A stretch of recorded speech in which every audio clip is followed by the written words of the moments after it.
56번째 시간이 되겠습니다. 그래서 오늘 23장, 24장 한꺼번에 나갈 텐데 그동안 창세기를 너무 오래 해가지고 이게 뭐 할 말은 많지만 계속 좀 진도를 좀 빨리빨리 해서 창세기를 좀 빨리 마치도록 하겠습니다. 자, 오늘의 내용은 이제 23장의 내용은 그 사라의 죽음입니다. 그 막벨라 동굴에 묻히는 거죠. 막벨라에 가보면 지금 이 헤브론에 있는 건데 이 헤롯 대왕이 이렇게 어마어마한 건물을 지어 놓았다고 합니다. 자, 그리고 24장의 내용은 뭐냐면 아브라함이 그 늙은 종을 보내서 그 이삭의 아내를 데려오는 그 사건이 바로 24장의 사건이죠. 바로 이 사건입니다.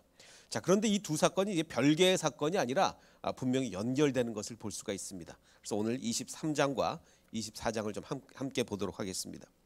자, 오늘 첫 번째 질문부터 시작을 할 텐데 기도응답이 너무 쉽게 이루어지는 겁니다. 그렇죠. 근데 우리가 보통 보면 기도응답이 이렇게 정말 쉽게 이루어지지가 않잖아요. 정말 오래 기도해야 되고 정말 처절히 기도해야 이루어질까 말까인데 오늘의 기도응답은 너무 쉽게 이루어지는 것 같아요. 한번 보겠습니다. 이제 그 아브라함의 종이 그 이삭의 아내를 찾는 그 과정에서 이제 우물가에 딱 앉아가지고 이제 오는 여자를 기다리는데 하나님 여호와여 원하건대 내가 이 우물가에 서 있다가 이제 이렇게 다가오는 한 소녀에게 이야기하기를 내가 당신한테 청하건대 당신은 물동이를 기울여 나로 물을 좀 마시게 해달라. 아니 자기가 떠먹지 왜 달라 그러냐라고 하는 거는 그때 당시에는 특히 이제 여기 사막 지역이기 때문에 남의 동네에 가서 그 우물을 자기가 떠먹을 수가 없습니다. 그 동네 사람이 떠서 줘야 먹는 거지 남의 동네에 가서 자기가 떠먹을 수가 없어요. 그래서 항상 그 동네 사람한테 요청을 해야 됩니다. 자, 그래서 그 물을 좀 나한테 달라라고 내가 요청을 하면 그 여자의 대답이 내가 당신뿐만 아니라 낙타에게도 물을 주겠습니다. 이렇게 대답을 하면 내가 이 여자가 이삭을 위하여 하나님이 정하신 자라고 제가 알겠습니다라고 기도를 했어요. 자, 그러니까 물을 좀 달라고 할 때 어떻게 당신한테만 드립니까? 낙타한테도 주겠습니다 라고 대답하면 그 여자로 알겠습니다라는 거예요.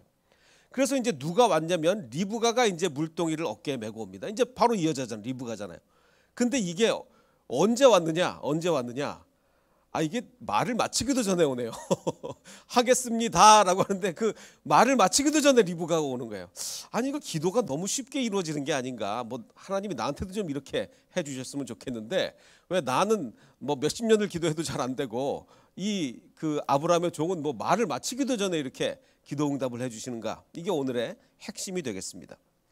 자, 먼저 아까 얘기한 대로 23장 그 사라의 죽음부터 얘기를 나눌 텐데 사라가 몇 살까지 살으셨냐면 사라가 127세를 살았습니다.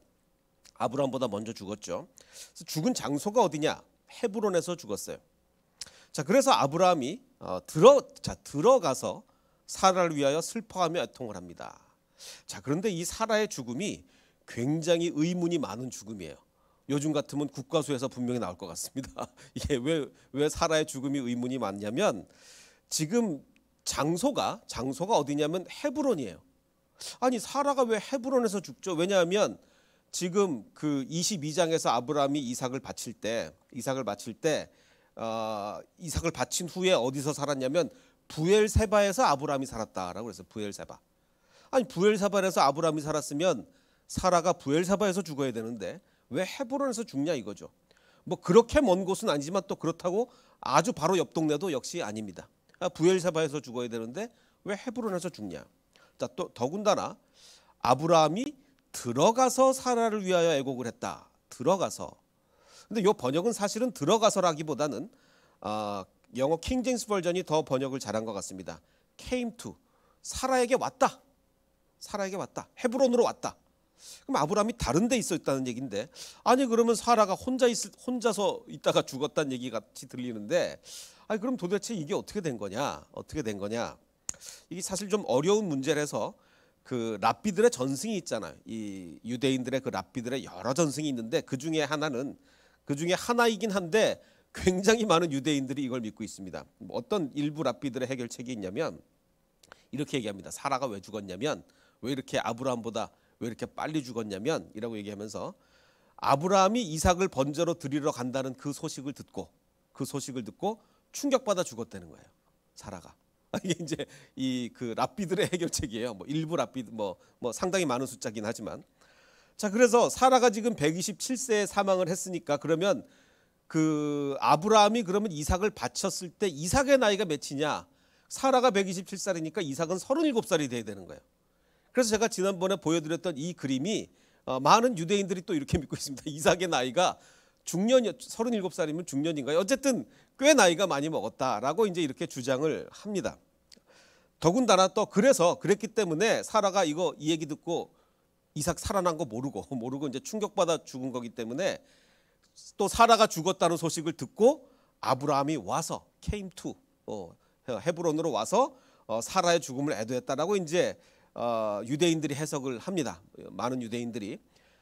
근데 이제 저는 이거는 그냥 하나의 설일 뿐이다라고 생각을 합니다. 왜냐하면 뭐 오늘 이게 얘기가 길어지니까 자세히 다루진 않겠지만 뭐 여러 가지 정황을 볼 때 우리가 그동안 믿고 있었던 아브라함이 한 티네이저 열 몇 살 정도 이삭이 그 정도 나이 때 받쳐지지 않았을까. 사라는 좀 나중에 죽은 것 같습니다. 어쨌든 이렇게 쉬운 문제는 아닙니다. 이게 풀이하기가 쉬운 문제는 아니에요. 자, 어쨌든 사라가 죽었습니다. 사라가 죽어서 아브라함이 이제 이 사라를 매장을 해야 되는데 헷 족속에게 이렇게 얘기합니다.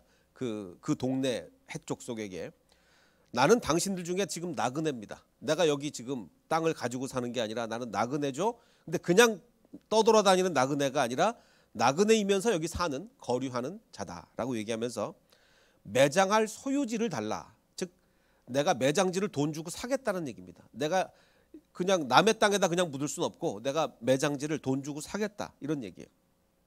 자, 그러자 이 헷 사람들이 이렇게 얘기합니다. 안 팔려고 그럽니다. 안 팔려고 하고 땅을 팔 게 아니고 우리 헷 사람들의 묘지가 많이 있는데 그중에 좋은 것을 택해라. 거기 당신이 장사를 해라. 우리 헷 사람 중에서 자기 묘실에 당신의 죽은 자, 당신 아내를 장사하는 거를 반대할 자가 없을 거다. 누구든지 내가 저 묘가 좋으니 내 아내를 저기다 좀 묻게 해주셔라고 하면 우리 중에 누구라도 자기 묘실을 내줄 거다. 이렇게 얘기합니다. 팔지 않겠다는 얘기죠. 자, 왜냐하면 소유권을 넘겨주지는 않고 단지 장사하는 것만 허락해 주는 것은 왜 그러냐면 그때 당시 이제 고대 근동 지방에는 나그네한테 땅을 팔지 않습니다. 왜냐하면 그러면 자기네 옛날 사람들은 그 토지에 대한 그 집착이 굉장히 강하잖아요. 그 조상 대대로 이 땅에 살아오는 건데 나그네가 와서 그 땅을 사겠다 그러면 조상 대대로 살아온 땅을 어떻게 넘깁니까? 그래서 땅을 팔려고 하진 않아요. 그냥 그 대신 혼인 관계를 맺게 되면 다르죠. 혼인 관계를 맺게 되면 그때부터 이제 자기네 사람이 되는 거니까 그때부터는 땅을 팔 수도 있지만 나그네한테는 땅을 안 팝니다. 그러니까 안 팔려고 그래요. 자, 그러면 이제 아브라함에게 있어서는 그 땅을 정말 그 영원한 자기네들의 묘지로 삼으려면 땅을 사야 되는데 팔려고 하지는 않으니까 그러면 혼인 관계를 그럼 맺을 거냐? 혼인 관계를. 자, 그럼 아브라함은 가나안 사람과 혼인 관계를 맺고 매장지를 확보할 것이냐? 아닙니다. 아브라함은 우겨서 결국 땅을 삽니다. 나는 이거 돈 주고 사야 된다. 막 이러면서 거저 준다 그래도 난 아니다. 무조건 돈 주고 사야 된다. 이래가지고 은 400세겔을 달아줬다라고 하는 거는 왜 은 400개를 동전으로 안 주고 달아줬냐? 이때까지만 해도 동전이 없었을 때예요. 이 BC 2000년이니까 동전이 없었기 때문에 이제 무게로 달아서 줬습니다. 자, 그러면 이제 이 그 무덤을 은 400개로 사는데 400세겔로 사는데 이 부동산 가격이 적당하냐? 요즘 부동산 가격이 정말 너무 올라서 너무 걱정인데 이게 지금 부동산 가격이 적당하냐? 근데 사실 이게 얼마나 넓은 땅인지 우리가 알 수 없기 때문에 뭐 적당하냐 아냐를 구별할 수는 없어요. 근데 한 가지 비교를 하자면 나중에 사무엘 하에 가면 다윗이 솔로몬 성전을 지은 땅을 살 때 은 50세겔로 삽니다. 더군다나 땅만 사는 게 아니라 소까지 같이 사요. 그러면 이걸로 볼 때 그럼 벌써 이게 지금 아브라함 때하고 다윗 때는 1000년 차이가 나는데 1000년 동안의 인플레이션과 무슨 부동산 가격 상승 이런 거 다 좀 생각을 해보면 물론 땅이 넓이가 얼마 차이 나는지는 모르지만 하여간 아브라함이 꽤 돈을 많이 주고 산 것 같아요. 꽤 돈을 많이 주고 샀습니다. 자, 그 다음에 24장에 이제 장가를 보냅니다. 이삭 장가 보내기 프로젝트가 시작이 돼요. 왜냐하면 지금 아까도 말씀드렸듯이 지금 땅을 팔아라 안 판다 막 이럴 때 그러면 우리 아들 이삭을 당신네랑 혼인시키겠어 이러면 아주 얘기가 쉬워지는데 끝까지 가나안 여자와는 결혼을 안 시킨 거예요. 아브라함이. 그 다음에 그 24장에 넘어가서 아브라함이 나이가 많아 늙었고 여호와께서 그에게 이제 범사의 복을 많이 주셨는데 그래서 이제 이삭을 장가 보내야 되겠다라고 해서 아브라함이 자기 집 모든 소유를 맡은 늙은 종에게, 자 이게 중요합니다. 자 이제 정말 믿을 만한 종을 선택합니다. 누구냐면 그 집의 모든 걸 다 관리하는 모든 소유를 맡은 늙은 종이었어요. 그래서 그 종을 딱 선택을 해서 여호와를 가리켜 맹세하자. 우리 맹세를 하자. 여호와를 가리켜 맹세하자. 너는 이 가나안의 딸들 중에서 절대로 내 아들을 위한 아내를 택하지 말라. 여자를 구해와라 이러면서 그 대신 절대로 가나안 여자는 안 된다. 왜냐하면 지금 아브라함은 옛날의 아브라함이 아니에요. 옛날의 아브라함이 아니라 이제 이삭을 바치는 그 믿음까지 성장한 정말 이제 믿음의 진짜 조상이 된 정말 믿음의 조상이 된 아브라함입니다. 그래서 내가 이 가나안 땅에서 여자를 구하면 안 되겠다는 걸 이제 안 거예요. 그래서 절대로 가나안 여자 안 되고 내 고향 내 족속에게 돌아가라. 거기서 여자를 구해달라라고 얘기합니다. 그래서 내 아들 이삭을 위하여 아내를 택해 와 달라라고 얘기합니다. 자, 근데 그러면 도대체 이 늙은 종이 누구냐? 자기 집의 모든 소유를 맡아 관리하는 이 늙은 종이 누구냐?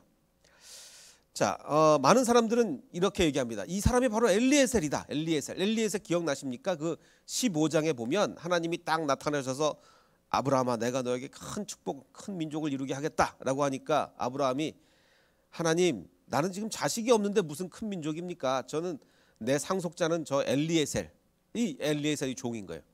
엘리에셀이 내 상속자가 될 겁니다 라고 하자 아니다 네 몸에서 날 자다 이러잖아요. 그래서 벌써 이때 엘리에셀이라는 종이 굉장히 신임을 받는 정말 아브라함의 사랑을 받는 종이었기 때문에 많은 세월이 흐른 지금 이 순간에 바로 그럼 당연히 이 사람이 누구겠냐 엘리에셀 아니겠느냐 뭐 이렇게 얘기를 하는 겁니다.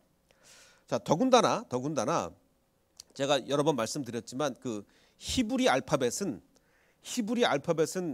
알파벳에 해당하는 숫자가 다 있잖아요. 영어로 따지면 A는 1, B는 2, C는 3 이렇게 히브리 알파벳에는 숫자가 다 있는데 예를 들면 제가 몇 번 말씀드렸지만 다윗 같은 경우에는 464 그래서 다윗의 이름수는 뭡니까? 14죠. 다윗의 이름수는 14이기 때문에 마태복음 족보에 보면 계속 14를 강조하잖아요. 다윗을 부각시키기 위해서 14대다 계속 강조하잖아요. 그러니까 히브리 사람들은 자기 이름 숫자를 다 갖고 있는 거예요. 이름의 수. 그리고 마찬가지로 이제 그래서 요한계시록에 보면 666 이 표는 곧 짐승의 이름이니 그 이름의 수 짐승 이름의 숫자가 뭐냐면 666이다 666이다. 그럼 도대체 히브리어로 무슨 이름이 666이냐? 케사르 네로 황제를 그 히브리어로 쓰면 그 숫자가 666이 되는 거죠. 자 이렇게 히브리 사람들의 이름에는 다 자기 이름에 해당하는 고유 숫자가 있는데 자 그러면은 이 그 엘리에셀은 이름 숫자가 몇일까요? 엘리에셀 이름 숫자가 318이에요. 자 첫 번째 알파벳은 1, 두 번째는 30, 10, 70, 7, 200 해가지고 다 더하면 318이 엘리에셀의 이름 수입니다. 근데 318하면 우리가 떠오르는 숫자가 있죠. 뭐예요? 14장에서 아브라함이 롯을 구출하러 갈 때 자기 집안에 있는 병력 몇 명을 모아요? 318명을 모아잖아요. 318명. 그래서 이 엘리에셀 그 늙은 종이 누구냐? 엘리에셀이다 라고 주장하는 사람들은 아브라함이 14장에서 이때는 엘리에셀 젊을 때죠. 14장에서 318명의 개인 군대를 조직을 해가 뭐 그렇게 젊지도 않았을 겁니다. 이게 늙은 종이 되려면 어쨌든 14장에서 318명의 개인 군대를 조직했는데 15장에서 하나님이 너에게 축복 주겠다 그러니까 하나님 지금 나한테는 자녀는 없고 지금 내 상속자는 엘리에셀이 될 겁니다. 그 얘기는 두 개를 굉장히 연결시키는 느낌이 굉장히 이스라엘 사람들의 이 그 표현 방법인 거예요. 이게 표현 방법입니다. 그래서 이 엘리에셀이 바로 318명의 핵심 인물이었을 겁니다. 아마도 뭐 대장 정도 되겠죠. 핵심 인물이었을 거고, 그래서 그 이후로 쭉 이 평생 이 아브라함 집안을 관리하는 총책임을 맡은 사람이었을 거다. 그래서 이제 이 늙은 종이 바로 당연히 엘리에셀 아니었겠느냐라고 이제 엘리에셀설을 주장하는 사람들이 대단히 많습니다. 근데 또 아닌 사람들도 있어요. 아니다. 그냥 성경에 이름이 나오지 않은 그 무명의 늙은 종이다. 왜냐하면 지금 24장 2절에 아브라함이 자기 집의 모든 소유를 맡은 늙은 종에게 맡겼다라고 했는데, 아니 엘리에셀이면 엘리에셀이라 그러지 뭘 이름도 얘기 안 하고 늙은 종이라고 하겠느냐. 뭐 이런 두 가지 설이 이게 그 대두되고 있는 거죠. 자, 저는 개인적으로 아마 엘리에셀일 가능성이 굉장히 높다고 봅니다. 그 이유는 나중에 좀 말씀을 드리고, 일단 저는 엘리에셀일 가능성이 굉장히 높다. 이 318이라는 숫자가 의미하는 것도 그렇고 히브리인들의 표현 방법이 그렇기 때문에 굉장히 높다고 봅니다. 그 이유는 조금 나중에 말씀드리겠습니다. 자, 어쨌든 5절에 보면 그래서 이제 종이, 그 늙은 종이 엘리에셀로 추정되는 늙은 종이 이렇게 얘기합니다. 예, 그러면 제가 아브라함 당신이 말씀드리는 대로 그 당신 친척을 데리고 올 텐데, 그 여자가 가서 나를 따라서 이 땅으로 안 올라 그러면 어떡합니까? 이 가나안 여기 촌구석인데 이 가나안 촌구석까지 시집 안 올라 그러면 어떡합니까? 라고 이제 얘기를 하자, 그러면 그렇게 얘기하면서 만약에 안 올라 그러면 내가 당신의 아들 이삭을 그 여자가 사는 곳 주인이 나오신 땅으로 내가 그러면 가서 이삭을 데리고 갈까요? 그러니까 이 여자가 가나안 땅으로 시집 안 올라 그러면 시집을 그냥 가나안 땅으로 안 올라 그럴 수도 있는 거고, 또 다른 가능성 이것도 있죠. 얼굴도 못 보고 어떻게 내가 시집 가냐. 지금 이삭을 얼굴을 못 봤잖아요. 그냥 시집 와라 그러면 내가 가겠습니다 하고 오는 거 아니에요. 얼굴도 못 보고, 요즘처럼 뭐 영상 통화로 볼 수 있는 것도 아니고 얼굴도 못 보고 어떻게 시집 가냐. 얼굴 보고 시집 가겠다. 그러면 내가 이삭을 데리고 가서 선을 볼까요? 뭐 이런 의미예요. 그러자 아브라함이 이렇게 얘기합니다. 안 된다. 내 아들을 절대로 그리고 데리러 돌아가지 아니하도록 해라. 이 두 가지 의미가 다 있는 거예요. 아브라함이 거기 가서 살게 하지 말라라는 의미도 있고, 가서 아브라함 선 보여주고 그 다음에 데리고 오지도 말라고 하는 의미도 있을 거예요. 두 가지가 다 있을 거예요. 왜냐하면 아브라함이 거기 돌아가면 안 올 것 같은 느낌이 들겠죠. 왜냐하면 이 가나안 촌구석에 살러 오겠습니까 다시? 자, 그래서 이제 여호와께서 그러니까 아브라함이 이렇게 얘기하는 거예요. 여호와께서 나한테 맹세했다. 뭐라고 맹세하셨냐면 가나안 땅을 나한테 준다고 그러셨다. 가나안 땅을. 그래서 이삭은 무슨 일이 있어도 가나안 땅에 살아야 된다. 절대로 내 고향 가서 살면 안 된다. 그래서 절대 데리고 가지도 말라. 가서 선을 보여주고 데리고 오지도 말고, 하여간 절대로 이삭은 이 땅을 벌써 그 아브라함의 믿음이 이렇게 성장을 한 거예요. 그래서 근데 너는 그런 걱정을 할 필요가 없는 게, 그 하나님이 하나님의 사자를 너보다 먼저 그 땅에 보내셔서 여자를 다 준비해 놓으실 거다. 그러니까 시집 와라 그러면 절대로 안 올 이유가 없다. 분명히 올 거다. 자, 아브라함의 믿음이 이렇게까지 성장한 거예요. 그래서 거기서 내 아들을 위하여 아내를 택할지니라. 그래서 이삭을 바친 후에 아브라함의 믿음이 진짜 급성장한 것을, 이전의 아브라함이 아니에요. 이제 정말 이전의 아브라함이 아니라 진짜 믿음의 조상이 된 겁니다. 자, 그러면서 이렇게 그래도 만일 그 여자가 너를 따라오려고 하지 아니하면 나의 이 맹세가 너는 이제 거기 이 약속에서 자유로워진 거다. 그러면 넌 그냥 돌아와도 좋다. 이렇게 얘기하는 거예요. 그러면서 오직 내 아들을 데리고 그리로 가지 말라. 정말 가나안 땅을 철저히 지키려는 이 아브라함을 볼 수가 있는 거죠.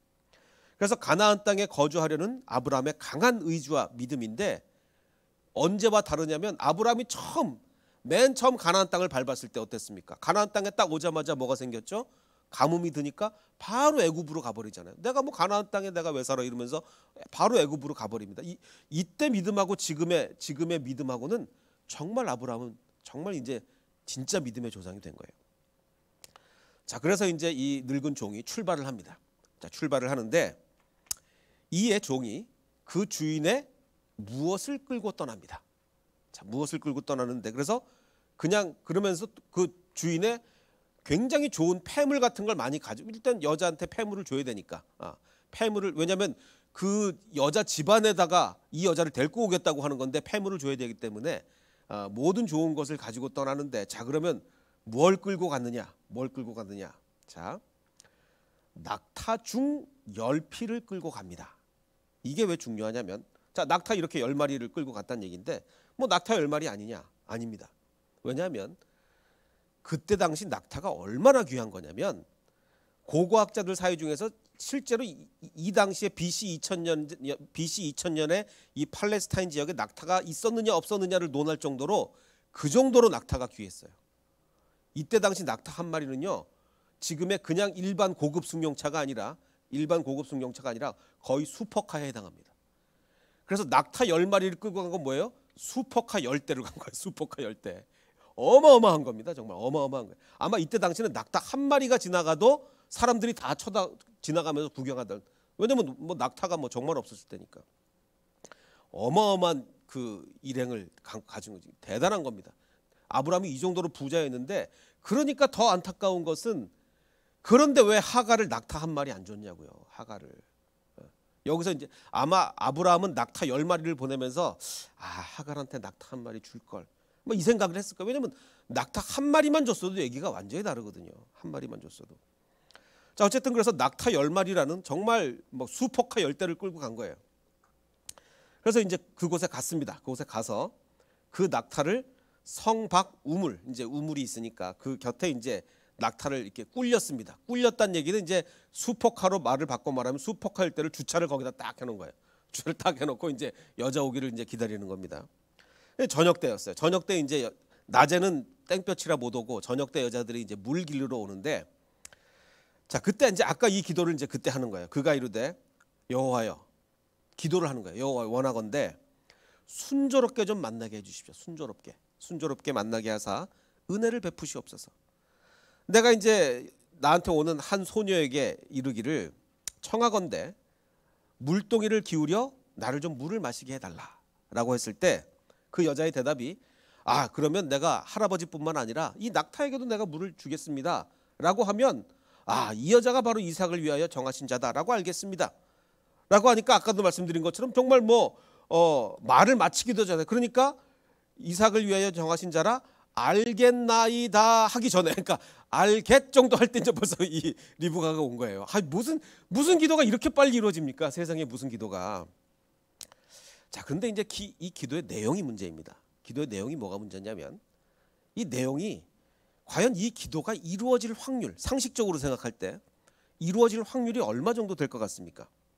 지금 그때 당시 이 팔레스타인 지역은, 여기 이제 그 단봉 낙타, 이 봉우리가 두 개가 있는 게 아니라 하나인 단봉 낙타인데, 아무리 단봉 낙타가 쌍봉 낙타보다 크기가 좀 작다고 해도 몸무게가 뭐 500kg 뭐 이렇게 가까이 됩니다. 뭐 300에서 한 700 사이 왔다 갔다 하는데, 뭐 평균 잡으면 한 500kg 정도 되겠죠, 한 마리가. 낙타가 물을 얼마 먹을 것 같습니까?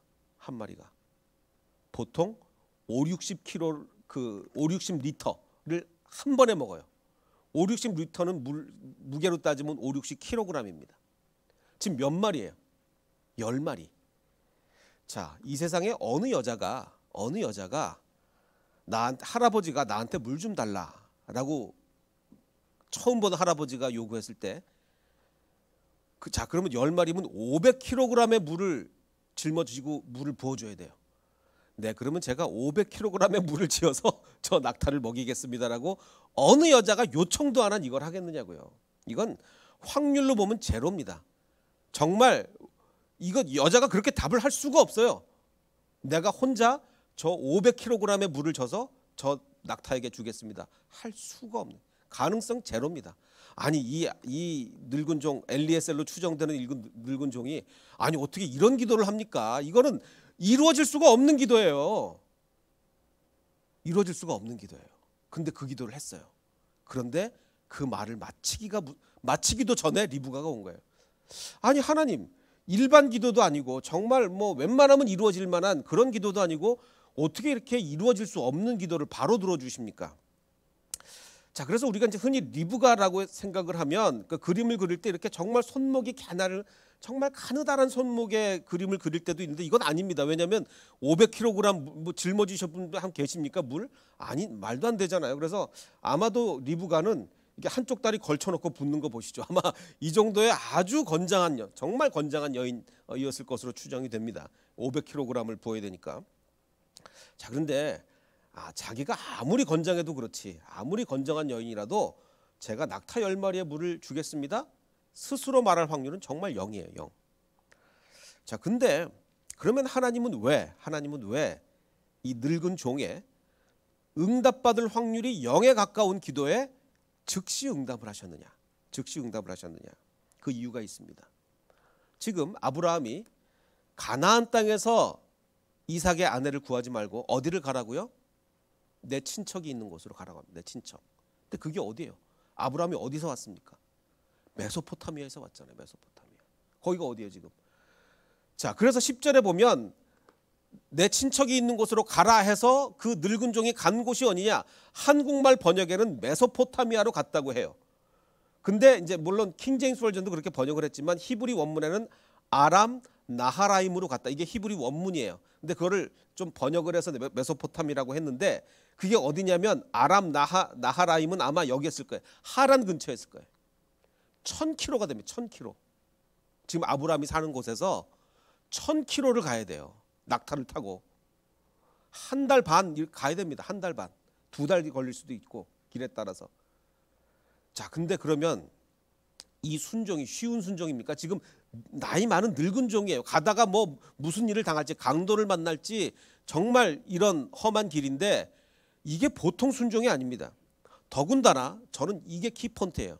그냥 우리 흔히 쓱 지나갈 수 있는데 어떤 게 키포인트냐면 종이 이렇게 얘기합니다. 얼마나 이 아브라함의 명령에 순종을 하려고 했냐면 가서 없으면 그만 아닙니까? 이게 아니라 여자가 나를 따라 이 땅으로 오려고 하지 아니하거든. 근데 사실 그럴 가능성이 굉장히 크잖아요. 지금 우리 어떤 여자를 딱 해서 우리 주인의 아내랑 아들이랑 결혼하세요. 어딘데요? 1000km 떨어져 있어요. 안 올 가능성이 너무 많잖아요. 안 올 가능성이. 오려고 하지 아니하거든. 그러면 내가 거기서부터 다시 이쪽으로 와서 주인의 아들을 데리고 그 주인이 나오신 땅으로 다시 가서 선을 보여서 가나안 땅에서 살겠다 그러면 또 다시 와야 됩니다. 4번을 왔다 갔다 해야 돼요. 4번.